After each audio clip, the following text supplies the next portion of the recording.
الحمد للہ رب العالمین والصلاة والسلام علی سید الانبیاء والمرسلین اما بعد۔ باب کتاب الصبر کا یہ تیسرا درس ہے۔ حضرت انس رضی اللہ عنہ اس کے راوی ہیں حدیث کے،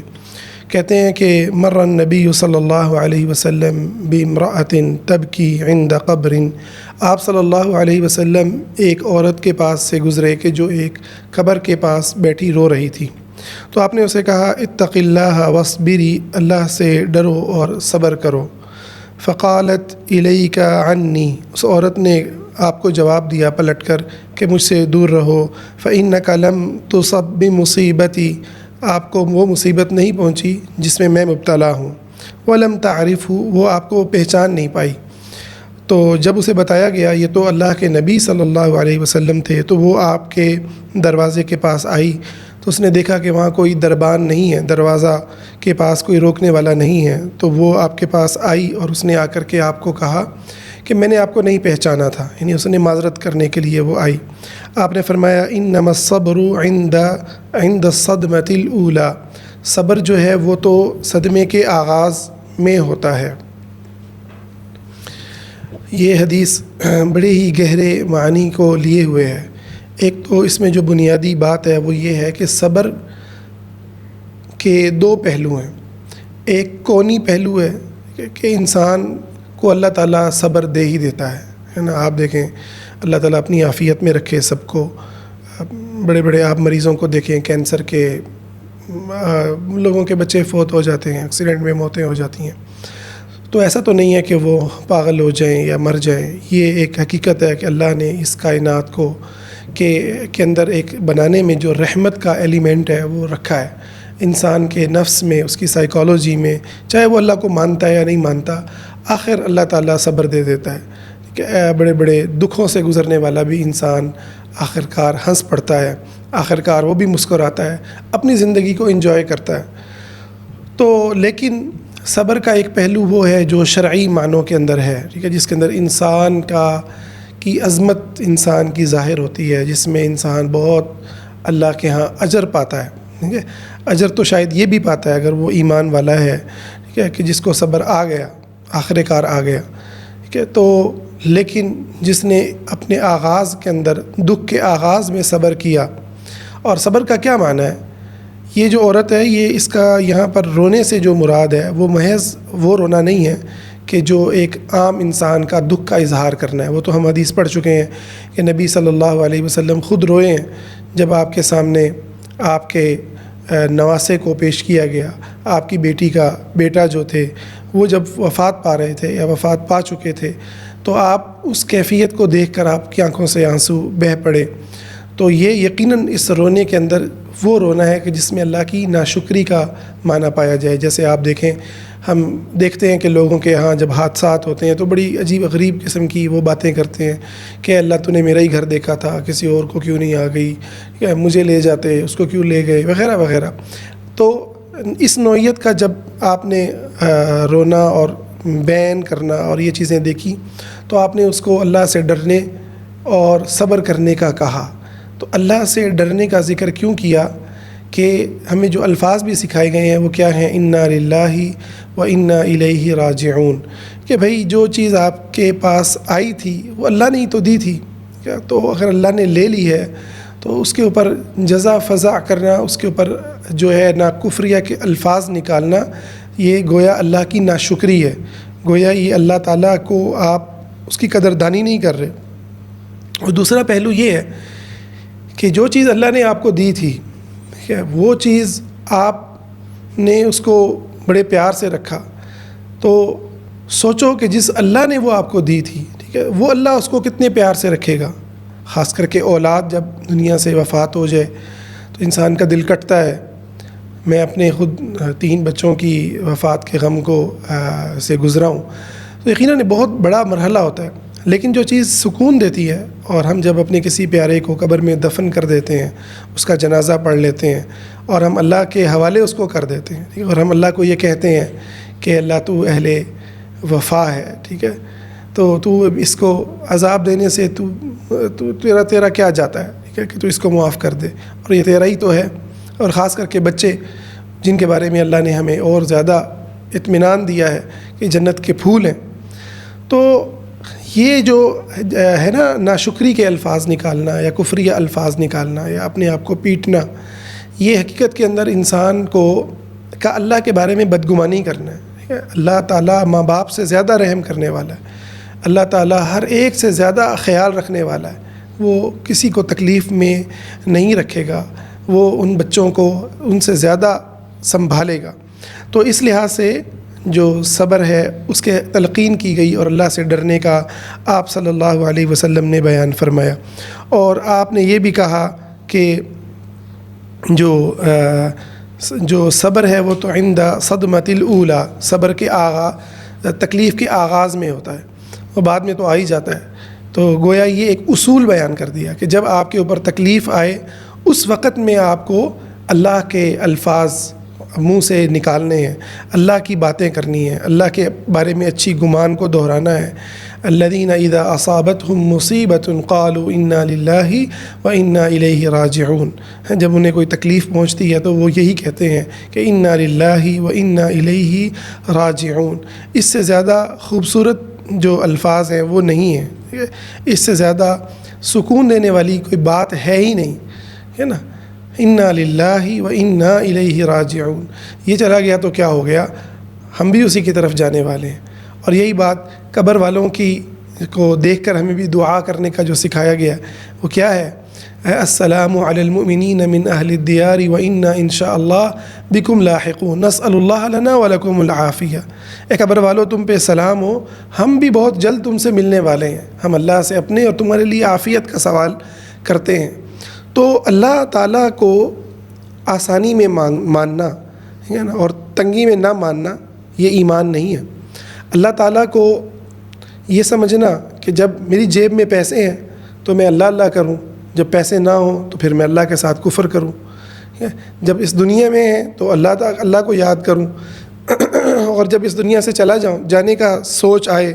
تو دل میں کفر کے اور وسوسے آنے لگ جائیں۔ وسوسے تو خیر ہر مومن کو آتے ہیں، لیکن ان کی بنیاد پر ایمان کو نہیں متزلزل کیا جاتا، ایمان کو نہیں چھوڑا جاتا، بلکہ اللہ پہ یقین کو اور زیادہ مضبوط کیا جاتا ہے۔ اس سے اگلی حدیث حضرت ابو ہریرہ رضی اللہ عنہ اس کے راوی ہیں، فرماتے ہیں کہ رسول اللہ صلی اللہ علیہ وسلم نے فرمایا کہ اللہ فرماتا ہے۔ یہ بڑی واضح دلیل ہے کہ قرآن کے علاوہ بھی آپ صلی اللہ علیہ وسلم پر وحی اترتی تھی، اس لیے آپ یہ کہہ رہے ہیں کہ اللہ یہ بات فرماتا ہے۔ تو یہ ایسی حدیث کو حدیث قدسی کہتے ہیں۔ ما لعبد المؤمن عندی جزاء، مومن بندے کا میرے پاس اس کے سوا کوئی بدلہ نہیں۔ کس حالت کے اندر؟ اذا قبضت صفیہ من اہل الدنیا، جب میں دنیا والوں میں سے اس کے کسی پیارے کو لے لوں، اس کے محبوب ترین کو لے لوں، اس کے چنے ہوئے رشتے کو لے لوں۔ ثم احتسبہ الا الجنہ، اور پھر وہ صبر کرے ثواب کی نیت رکھتے ہوئے، وہ ثواب کی نیت سے اس کے اوپر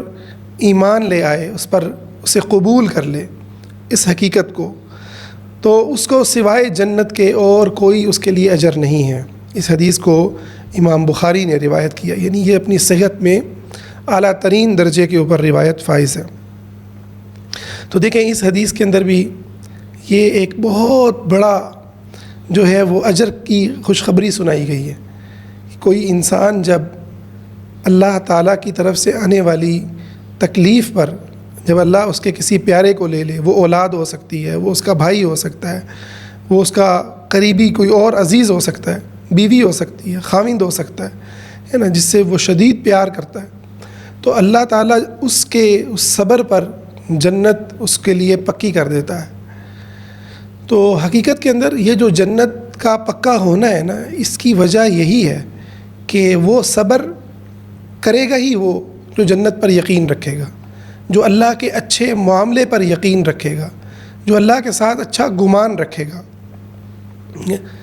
جب وہ یقین رکھے گا نا کہ میرا بیٹا حضرت ابراہیم کے ساتھ پل رہا ہے آسمانوں میں، اور وہ اس کو پال رہے ہیں، اس کے ساتھی ہیں، جب وہ یقین رکھے گا کہ اللہ تعالیٰ اس کو قبر میں چونٹی کے چبھنے کی بھی تکلیف نہیں دے گا۔ اگر ایک انسان دوسرے انسان کے بچے کو، معصوم بچے کو دیکھ کر کہ یار یہ اکیلا پڑا ہوا ہے، سردی لگ رہی ہے، بھاگ کے اس کے اوپر ہم کمبل ڈالتے ہیں سردی نہ لگے بچے کو، یا دھوپ میں ہے تو فوراً اٹھاتے ہیں گرمی نہ لگ جائے، کپڑے پورے ہوں، اس کا ایک ایک چیز کا ایک ایک لمحے کو نوٹ کرتے ہیں، تو وہ اللہ جو ماں سے زیادہ مہربان ہے، 70 ماؤں سے زیادہ محبت کرنے والا ہے، جس کا نام ہی آغاز ہی وہ اپنے تعارف کا الرحمن اور الرحیم سے کرتا ہے، ٹھیک ہے، اور مؤمنین کے ساتھ تو وَكَانَ بِالْمُؤْمِنِينَ رَحِيمًا، مؤمنین کے ساتھ تو خاص رحمتوں کا ذکر کرتا ہے، اور جو ابھی مکلف نہیں ٹھہرا، ٹھیک ہے، جو ابھی بالغ نہیں ہوا، اس کے بارے میں خوشخبریاں دیتا ہے، ٹھیک ہے، کہ یہ تو جنت کے پھول ہیں، تو ان کے اوپر تو کوئی پوچھ گچھ ہی نہیں ان کی، تو ایسا اللہ جو ہے اس کے بارے میں یہ انسان دنیا میں رہتے ہوئے حقیقت میں وہ بڑا مضبوط یقین رکھتا ہے، اور یہ یقین اس کی اصل کے اندر جنت کو پکا کرواتا ہے کہ اللہ تعالیٰ کو ہم سے جو چاہیے اصل میں وہ دل کا یقین اور اعتماد ہے، وہ اچھا گمان ہے نا۔ باقی جو اعمال ہیں، جو چیزیں ہیں جو اللہ نے ہم پہ فرض کی ہیں، وہ ساری کی ساری اصل میں دل کے اعمال کا اظہار ہے، اور وہ دل کے اعمال کو ہی اصل کے اندر مضبوط کرتی ہیں اور ثابت کرتی ہیں کہ واقعتاً دل کے اندر ایمان ہے۔ اسی طرح اگلی حدیث میں حضرت عائشہ رضی اللہ عنہا اس کی راویہ ہیں، کہتی ہیں کہ میں نے رسول اللہ صلی اللہ علیہ وسلم سے طاعون کے بارے میں پوچھا کہ یہ جب طاعون کا مرض جو ہے اس کے بارے میں آپ کا کیا خیال ہے، تو آپ نے فرمایا فأخبرها أنه كان عذابا يبعثه الله تعالى على من يشاء، یہ اللہ تعالیٰ کا ایک عذاب ہے جس کو اللہ تعالیٰ اپنے بندوں میں سے جس پر چاہتا ہے مسلط کر دیتا تھا۔ کانا پاسٹ کے لفظ سے ذکر کیا، اب فرمایا فَجَعَلَهُ اللَّهُ تَعَالَى رَحْمَةً لِّلْمُؤْمِنِينَ، لیکن مومنوں کے حق کے اندر یہ رحمت ہے۔ یہاں احمد السید بڑا خوبصورت پوائنٹ اٹھاتے ہیں کہ یہ حدیث ہمیں بتاتی ہے کہ ایک چیز بیک وقت عذاب بھی ہو سکتی ہے اور رحمت بھی ہو سکتی ہے۔ کافروں کے لیے اسی وقت میں وہ عذاب ہے، اللہ کے باغیوں کے لیے، اور مؤمنین کے لیے وہ اللہ کی رحمت ہے، اس کا فضل اور اس کا کرم ہے۔ فَلَيْسَ مِنْ عَبْدٍ يَقَعُ فِي الطَّاعُونِ فَيَمْكُثُ فِي بَلَدِهِ صَابِرًا مُحْتَسِبًا يَعْلَمُ أَنَّهُ لَا يُصِيبُهُ إِلَّا مَا قَدْ كَتَبَهُ اللَّهُ، ایک مومن جو ہے جس کو جو طاعون کی بیماری جس کو پکڑ لے، یا اس علاقے میں جہاں طاعون آ گیا، اب تعلیمات یہ ہیں آپ وہاں سے نہ نکلیں، اور اس کے پیچھے حکمت یہی ہے کہ جب کوئی انسان وہاں سے جاتا ہے تو وہ پھر بیماری بھی دوسرے علاقے کو منتقل ہوتی ہے، جیسا کہ آپ نے دیکھا کہ یہ جو وبا آئی تھی کرونا، غالباً چائنا سے شروع ہوئی اور پھر آہستہ آہستہ ساری دنیا کے اندر جب لوگ گئے تو وہ پھیل گئی۔ تو اس لیے یہ تعلیم ہمیں اسلام نے، یہ تو اب آگے بتا رہے ہیں نا وائرس ایسے پھیلتا ہے، اسلام نے، نبی صلی اللہ علیہ وسلم نے آج سے 1500 سال پہلے ہمیں یہ تعلیم دے دی ہے کہ یہ جو وبائی امراض ہیں اس کے اندر آپ علاقے کو نہ چھوڑیں، اور اگر آپ اس علاقے میں رہتے ہیں جہاں طاعون ہے، یا جس کو طاعون لگ گیا ہے وہ اسی جگہ پر اپنے بیٹھ جاتا ہے اور یقین رکھتا ہے کہ یہ جو مجھے تکلیف آئی ہے مجھے اتنی ہی پہنچے گی جتنی اللہ نے لکھی ہے، ٹھیک ہے، تو اور اس پر وہ اللہ سے اجر کی امید رکھتا ہے، اللہ میرے گناہ معاف کر دے گا، میرے بلند درجات کو بلند کر دے گا، تو فرمایا کہ کتب اللہ لہ، جو اللہ تعالیٰ نے اس کے لیے مصیبت لکھی ہے اس کا یقین ہے بس یہی مجھے پہنچے گی، تو کیا ہوگا، الا کان لہ مثل اجر الشہید، یہ بخاری کی روایت ہے کہ اس کو شہید کے برابر اس کو اجر ملے گا، یعنی اگر وہ اس کے اندر فوت ہو گیا تو بھی شہادت ملے گی، اور اگر وہ اس کے اندر زندہ رہا، اس کے اندر وہ بچ گیا تو بھی اس کو اللہ اتنے بڑے اجر سے نوازیں گے، ٹھیک ہے، اس کو بہت بڑے اجر سے اس کو نوازیں گے۔ تو یہ حدیث بہت زبردست پیغام ہے، اور شیخ احمد السید کہتے ہیں کہ یہ جو مختلف زلزلے آتے ہیں، سیلاب آتے ہیں، قدرتی جن کو آفات کہہ کے لوگ جو ہے وہ بعض اوقات اس کا وزن کم کرتے ہیں، حقیقت میں یہ تو اللہ کی طرف سے آنے والے جو ہے وہ یا تو عذاب ہے یا آزمائش ہے، ٹھیک ہے، یا تو عذاب ہے یا رحمت ہے۔ تو یہ اصل کے اندر انسان کو یہ پیغام دیتے ہیں کہ انسان اس دنیا کی حقیقت کو سمجھے۔ دیکھیں، جس نے اپنی دنیا یہی بنا لی نا کہ یہی ہے اچھا کھانا، اچھا پینا، اچھا سونا، ٹھیک ہے، اور یہی زندگی ہے، اگر یہ نہیں ملا تو زندگی جھنڈ ہے، زندگی برباد ہے، ٹھیک ہے، نہ اللہ کی نعمتیں محسوس ہوتی ہیں، نہ ایمان کی نعمت محسوس ہوتی ہے، نہ قرآن کی نعمت محسوس ہوتی ہے، نہ نماز کی حلاوت اور مٹھاس جو ہے وہ دل کو سکون دیتی ہے، کہ ہر وقت انسان اسی طرح کے کمپیریزن میں رہتا ہے جو آج کی ریئلٹی ہے حقیقت کے اندر۔ اس میں شاید میں بھی مبتلا ہوں، اللہ تعالیٰ ہمیں اس سے محفوظ رکھے کہ ہم چیزوں کو دیکھنے کا ہمارے پاس یہی زاویہ ہے، خوشیوں کا ایک ہی زاویہ ہے، خوشیوں کو دیکھنے کا اور کوئی پیمانہ ہے ہی نہیں، کوئی اسٹینڈرڈ ہے ہی نہیں، ٹھیک ہے۔ تو ایسا انسان وہ پھر ایمان سے محروم ہو جاتا ہے، ایمان سے محروم ہو جاتا ہے، کیونکہ کافروں کے لیے یہ مسئلہ ہے نا کہ کافر کے لیے یہ دنیا بہت بڑی بہت بڑا میٹر کرتی ہے، ٹھیک ہے نا، مومن کے لیے بھی کرتی ہے، نو ڈاؤٹ، وہ بھی اس دنیا میں خوش رہنا، اللہ سے عافیت مانگتا ہے، عافیت چاہتا ہے، رحمت چاہتا ہے، یہ فطرت ہے۔ لیکن مومن کو یہ پتہ ہے کہ یہ دنیا ایک چھوٹی سی زندگی ہے اور میری ایک نہ ختم ہونے والی زندگی ہے۔ اگر اس کے اندر کوئی تکلیف آ گئی ہے، کوئی بیماری لگ گئی ہے، کسی کو خلا لینی پڑ گئی ہے، کسی کو طلاق ہو گئی ہے، کسی کے بچوں کی ڈیتھ ہو گئی ہے، کسی کی اولاد ہی نہیں ہوتی، ٹھیک ہے نا، کسی کا خاوند اس کو سکون ہی نہیں دے رہا، ٹھیک ہے نا، کوئی اپنی ایجوکیشن کے خواب نہیں پورے کر سکا، ٹھیک ہے نا، کسی نے کہیں شادی کرنی تھی، وہ اپنی مرضی سے اس کی شادی نہیں ہو سکی، کسی کا محبوب فوت ہو گیا، وغیرہ وغیرہ، کوئی اپنے والدین کے ہوتے ہوئے بھی والدین کی محبت نہ پا سکا، ہے نا، یا والدین وفات پا گئے۔ بہت ساری چیزیں ہیں جو زندگی کو غمگین کر دیتی ہیں، جو زندگی سے حسن کو چھین لیتی ہیں، جو زندگی سے مسکراہٹوں کو چھین لیتی ہیں وقتی طور پر۔ تو مومن جو ہے وہ حقیقت میں وہ دیکھتا ہے کہ اس کا مجھے اجر ملے گا، ایک اگلی زندگی ہے،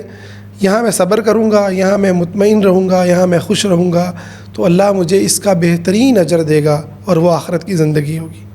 ہاں، کافر کا بیڑا البتہ غرق ہے، کیونکہ اس کے پاس تو اب خوش ہونے کی کوئی وجہ رہی نہیں، اس لیے سارا ڈپریشن ان کے اب ملکوں کے اندر بنیادی طور پر جو ڈپریشن ہے وہ تو وہاں پایا جاتا ہے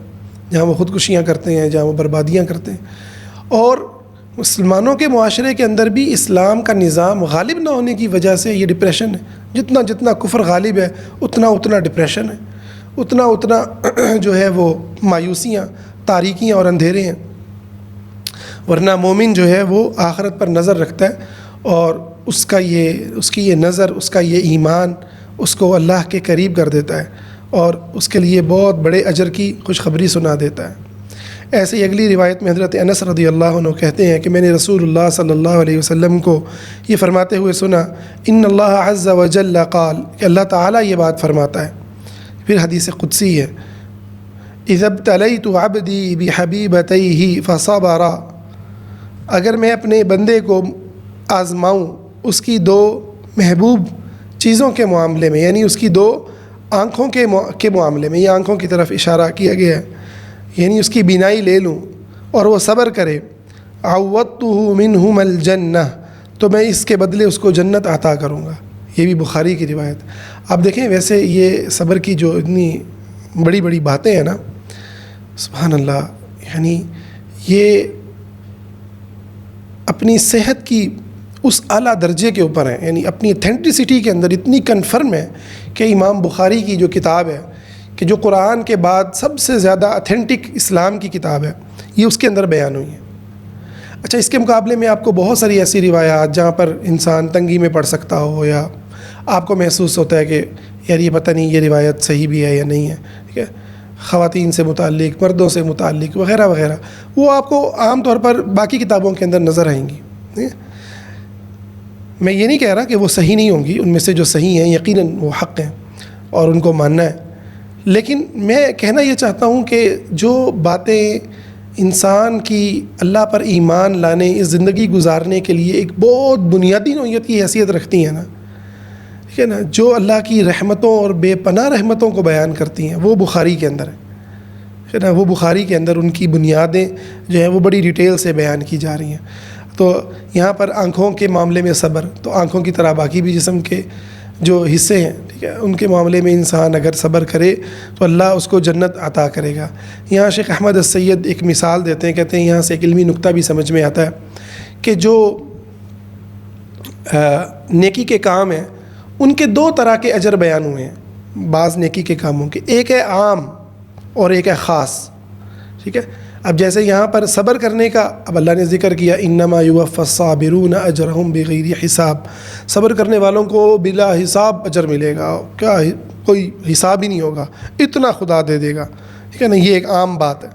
اب یہاں پر صبر کی خاص نوعیت ہے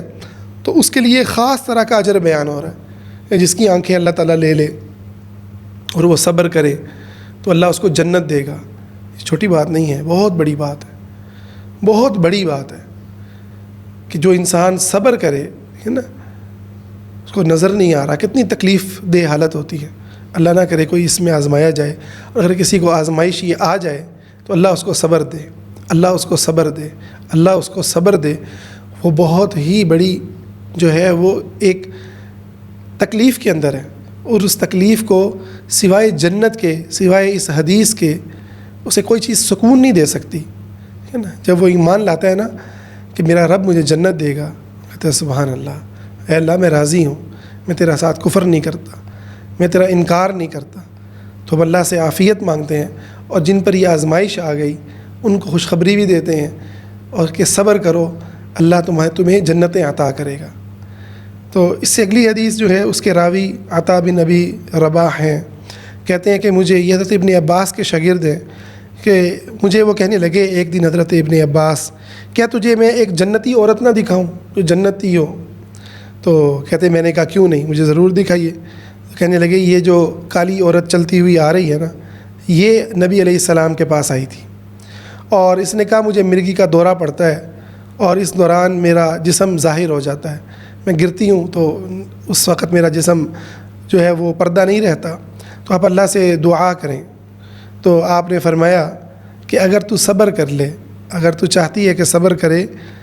تو تیرے لیے جنت ہے، اللہ اکبر، تیرے لیے جنت ہے، اور اگر تو چاہتی ہے کہ میں تیرے لیے دعا کروں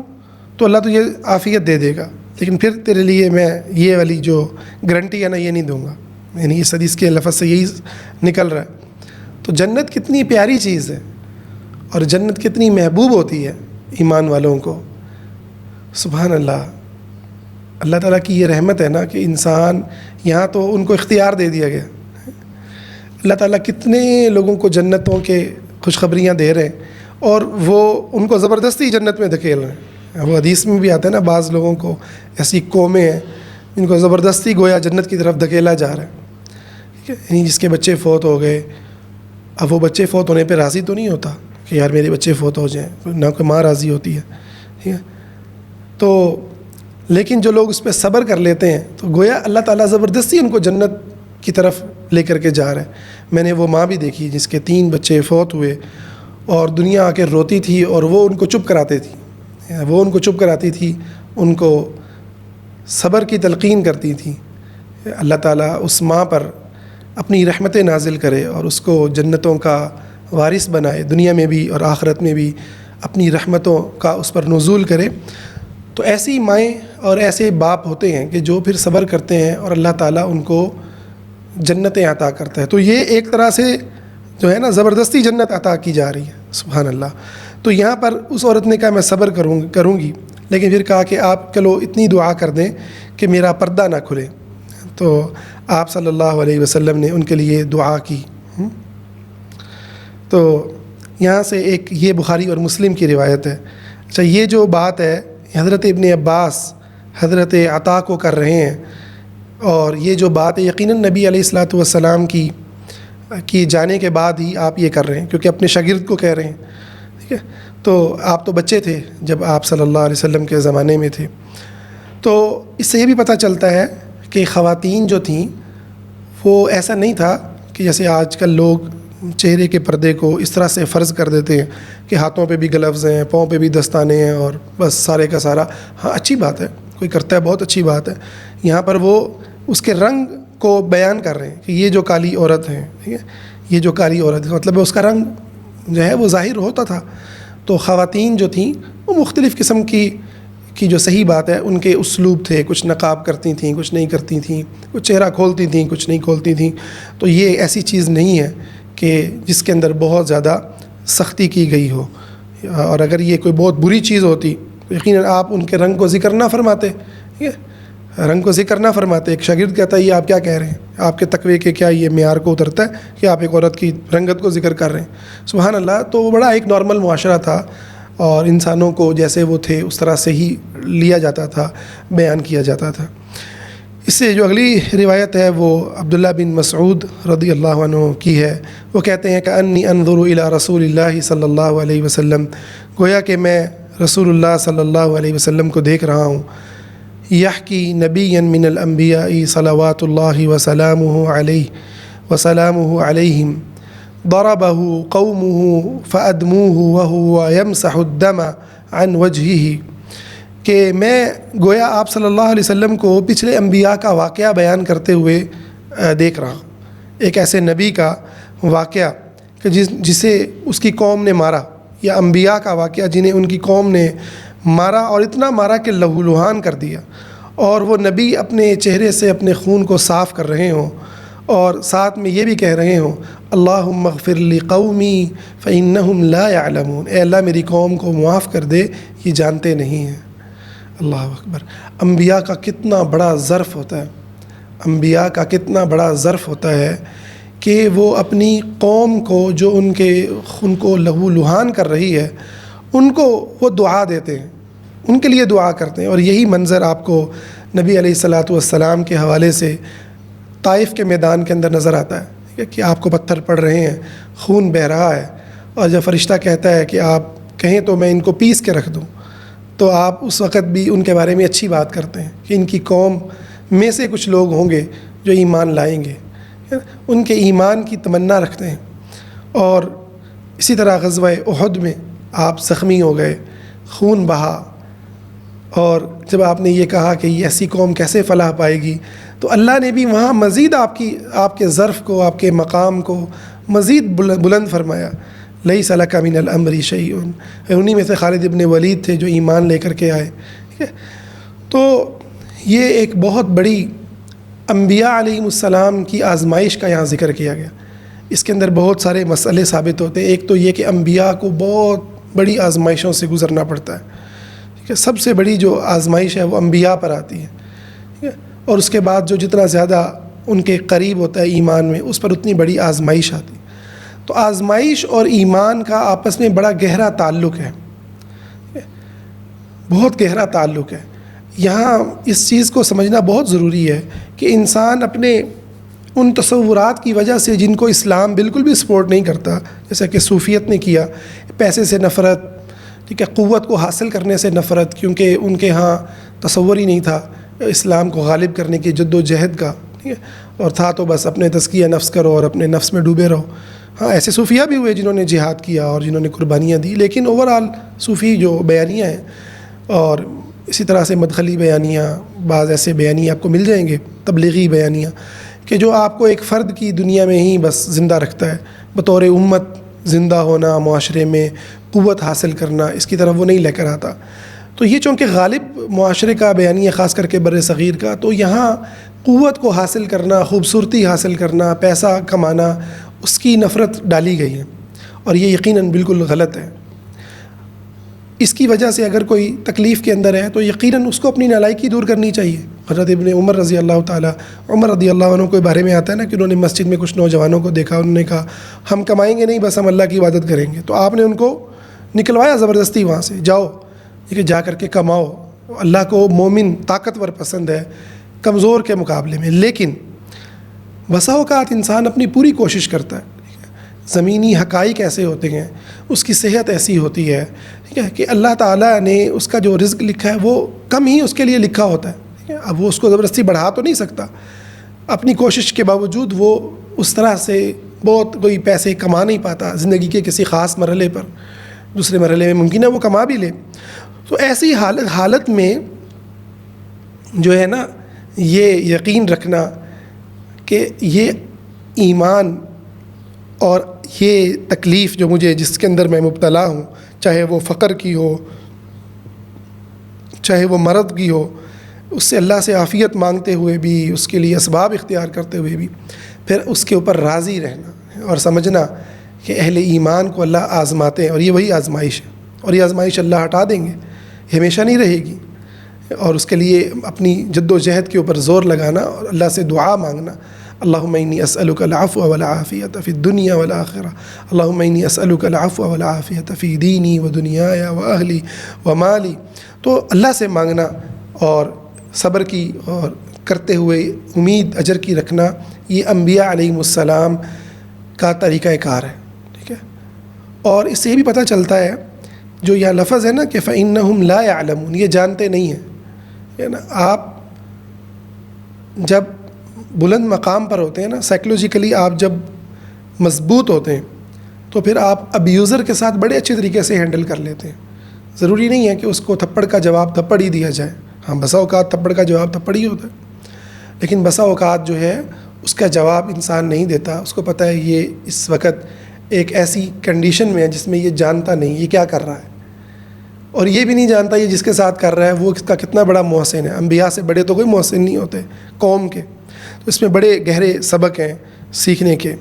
اگلی روایت میں حضرت ابو ہریرہ رضی اللہ عنہ بیان کرتے ہیں کہ رسول اللہ صلی اللہ علیہ وسلم نے بیان کیا، ما یصیب المسلم من نصب ولا وصب ولا ہم ولا حزن ولا اذى ولا غم حتى الشوكة يشاكها الا كفر اللہ بها من خطایا. مسلمان کو جو تھکاوٹ، بیماری، غم، حزن، تکلیف، غم پہنچتا ہے تو ان سارے، حتیٰ کہ فرمایا کوئی کانٹا بھی اس کو چبھتا ہے تو فرمایا اللہ تعالیٰ اس کی وجہ سے اس کی خطائیں معاف کرتا ہے، اس کی خطائیں معاف کرتا ہے. ٹھیک ہے، اس کے درجات کو بلند کرتا ہے. یہ روایت بھی ہمیں جو ہے وہ اللہ تعالیٰ کے سے جو تعلق ہے اس کو خوبصورت بناتی ہے کہ ہماری زندگی میں اگر کوئی بھی اذیت اور تکلیف ہے تو اللہ اس کو ایکنالج کر رہا ہے. ایسا نہیں ہے کہ وہ بس کوئی امیر ہے عیاشیاں کر رہا ہے اور کوئی غریب بیچارہ وہ گرمی کے اندر جو ہے وہ تڑپ رہا ہے، تو دونوں کا کوئی جو ہے نا برابر ہے. کیا صحیح ہے؟ تو یقیناً جو کسی تکلیف کے اندر ہے، ٹھیک ہے نا، تو اللہ تعالیٰ اس کی اس تکلیف کو جانتا ہے، اللہ تعالیٰ اس کی اس تکلیف کو ایکنالج کرتا ہے. ٹھیک ہے، اور اس کو یہ یقین دلاتا ہے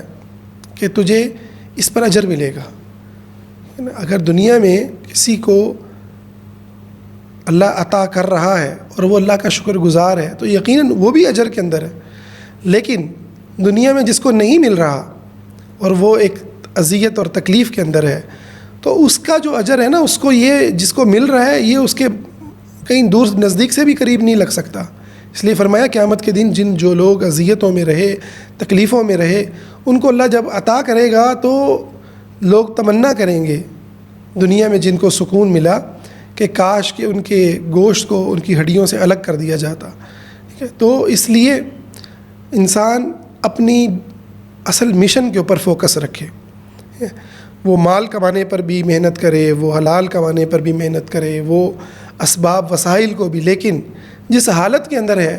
اس حالت پہ اس کے دل کے اندر برف لگی ہوئی ہو. ٹھیک ہے نا، اس حالت میں وہ ڈپریشن کے اندر نہ ہو کہ یار میں اس حالت میں مرتا ہوں. ٹھیک ہے، اللہ نے اس کو اس حالت میں اگر رکھا ہے تو اس کی بڑی کوئی حکمتیں ہیں. وہ حکمتیں کونی بھی ہو سکتی ہیں، شرعی بھی ہو سکتی ہیں. یعنی بسا اوقات انسان اپنی کسی غلطی کی وجہ سے اس کے اندر ہوتا ہے. ٹھیک ہے، تو اللہ اس کی جو غلطیاں معاف کرتا ہے، اس کا ایک معنی یہ بھی ہے کہ اس کو یہ ریئلائز ہوتا ہے کہ میں کس اپنی کمزوری کی وجہ سے یہاں پہنچا ہوا ہوں. جیسے آپ دیکھیں غزوہ احد میں صحابہ نے اپنی جگہ کو چھوڑا تو کتنی بڑی تکلیف اٹھانی پڑی. تو اس میں ایک پہلو تو یہ ہوا کہ اللہ کی نافرمانی. دوسرا پہلو کیا سمجھ میں ہے کہ یہ جو جگہیں ہوتی ہیں ان کو نہیں چھوڑنا ہوتا. انسان کو اپنی زندگی میں احساس ہوتا ہے کہ اچھا میرے یہ پیٹرنز تھے، میرے یہ مسائل ہیں. اگر انسان تکلیف میں جائے ہی نہ، نا، ایک انسان تکلیف اس کو آئے ہی نہ، تو اس کے وہ پیٹرنز کبھی بھی وہ ایکنالج نہیں کر پائے گا، کبھی وہ جان ہی نہیں پائے گا کہ میرے کن مسائل کی وجہ سے میں ان طرح کی سچویشنز میں پھنسا ہوا ہوں. اس لیے اپنی اصلاح کرنا، اپنے نفس کو دیکھنا، اپنے پیٹرنز کو دیکھنا، چاہے وہ اللہ سے متعلق ہوں یا دنیا کے حقائق سے متعلق ہوں، دنیا میں اللہ کی جو سنتیں ہیں ان سے متعلق ہوں، شریعت سے متعلق ہوں یا اس کون و مکان سے متعلق ہوں، اس کو دوسرے لفظوں میں آپ کہیں شرعی ہوں یا کونی ہوں، ان تمام چیزوں کے اوپر غور کرنا، میں کہاں پہ کسی گناہ میں مبتلا ہوں، ٹھیک ہے، وہ گناہ شرعی اعتبار سے اللہ کی نافرمانی ہو رہی ہے تو اللہ سے معافی مانگوں، وہ کونی اعتبار سے میں اللہ کی سنتوں کو، اللہ کے دیے گئے وسائل کو، اللہ کے بنائے ہوئے قوانین کے خلاف چل رہا ہوں تو وہاں پہ میں اپنی اصلاح کروں، میں دیکھوں کہ کس طرح سے میں اپنے پیرنٹس سے آنے والے پیٹرنز کو توڑوں، اگر وہ غلط ہیں تو ان کو چینج کروں، نئی چیزیں، نئے نالجز، نئی اسکلز سیکھوں، اپنے آپ کو ٹرین کروں، ٹھیک ہے نا، اپنے آپ کو گرو کرنے کے لیے تیار کروں، صرف اس لیے نہیں کہ میں نے پرسنل لائف میں انجوائے کرنا ہے، میں نے اللہ کی زمین پر اللہ کے دین کو قائم کرنا ہے، میں نے طاقتور مومن بن کر مسلم کمیونٹی کو کھڑا کرنا ہے، اپنے گھر کو، اپنے خاندان کو، اپنے معاشرے کو کھڑا کرنا ہے، تو مومن کے لیے اوپر تو بہت بڑا ہدف ہوتا ہے، تو یہ جو ہے نا اس کی خطائیں معاف ہوتی ہیں، یہ صرف آخرت سے متعلق نہیں ہے، یہ اس دنیا سے بھی متعلق ہے، اور یہ حقیقت کے اندر بہت بڑی بات ہے کہ آپ کو آپ کے جو کمزوریاں اور جو پینز ہیں وہ آپ کا تعارف کرواتے ہیں، وہ آپ کو آپ کا اپنا آپ دکھاتے ہیں کہ یہ ہو آپ، ٹھیک ہے، اور ان کو ٹھیک کر لو تو انشاءاللہ اس تکلیف سے بھی نکل آؤ گے۔ اسی طرح ابو ہریرہ رضی اللہ عنہ فرماتے ہیں کہ اللہ تعالیٰ، نبی صلی اللہ علیہ وسلم نے یہ بات بیان فرمائی، من یرید اللہ بہ خیرا، اللہ تعالیٰ جس سے خیر کا ارادہ کرتا ہے، یصب منہ، اللہ اس کو آزمائش میں مبتلا کر دیتا ہے۔ اللہ اکبر، یہ وہی بات ہے جو میں نے آپ کو کہی۔ دیکھو، جو انسان تکلیف میں نہیں ہے نا، کسی آزمائش میں نہیں ہے، آزمائش کیا ہوتی ہے؟ ایک تکلیف ہے محض تکلیف، مومن کے لیے محض تکلیف نہیں ہوتی ہے نا، مومن اس تکلیف کے اندر بھی ایک طرح کی ایک جنگ اور کشمکش کی حالت میں ہوتا ہے نا، ایک طرف اس کی آئیڈیالوجیکل سطح پہ، اس کے ایمانی سطح پہ، اس کے جو بلیوز ہیں وہاں پر ایک پورا جو ہے نا جنگ چل رہی ہوتی ہے، محض تکلیف کوئی چیز نہیں ہوتی، اس تکلیف کے اندر کے کچھ کے پیچھے کوئی گیم چل رہی ہوتی ہے، اس کے ذہن میں آ رہا ہوگا اللہ نے مجھے چھوڑ دیا، اللہ مجھے پوچھتا ہی نہیں ہے، اللہ تو میرا ہے ہی نہیں، وغیرہ وغیرہ بڑی فضول باتیں آتی ہیں، ٹھیک ہے، جب انسان تکلیف کے اندر ہوتا ہے تو اب اس نے وہاں مقابلہ کرنا ہے، وہاں کبھی گرے گا، کبھی کھڑا ہو جائے گا۔ اس کی مثال آگے روایت آ رہی ہے، نبی علیہ السلام نے مومن کی ایسے دی، فرمایا کہ مومن جو ہے نا وہ ایسا درخت ہے جس کو ہوائیں چلتی ہیں نا تو کبھی ادھر ہو جاتا ہے، کبھی پھر کھڑا ہو جاتا ہے، ٹھیک ہے، اور منافق جو ہے نا وہ بالکل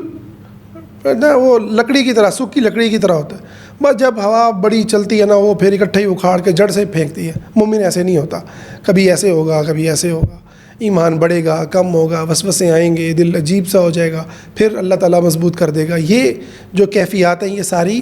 انسان کو تکلیفوں کے اندر ہی ہوتی ہیں، اللہ سے ہم عافیت ہی مانگتے ہیں، مگر تکالیف کی حکمتوں کو، اس کی گہرائیوں کو سمجھنے سے بھی انسان کو بہت سکون ملتا ہے، بہت سکون ملتا ہے کہ یار میں اس میں کیوں ہوں،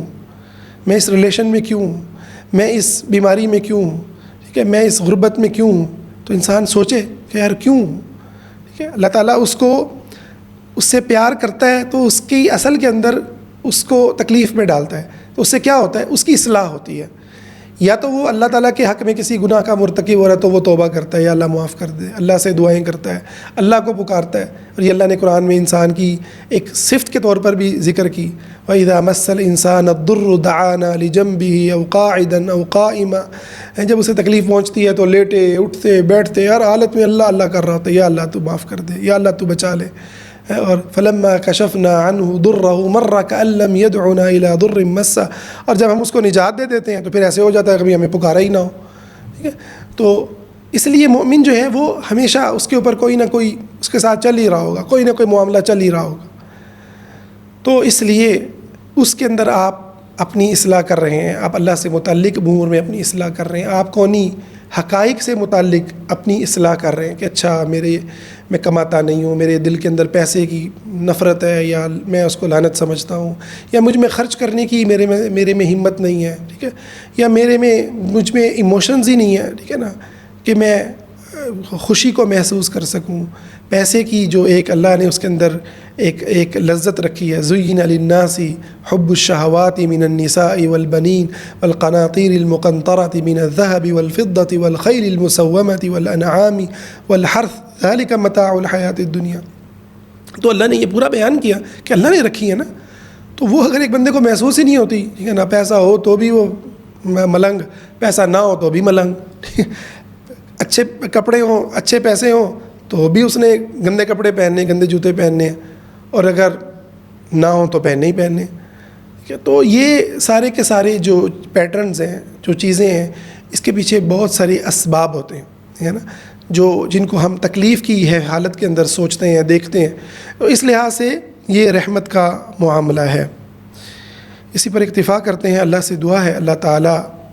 ہمارے گناہوں کو معاف فرمائے, ہمیں اپنی عافیت میں ڈھانپ لے. ہم بہت گناہ گار ہیں, ہم کسی تکلیف کو, کسی آزمائش کو سہنا ہمارے بس کے اندر نہیں ہے. اللہ سے ہم عافیت کا سوال کرتے ہیں. آمین یا رب العالمین.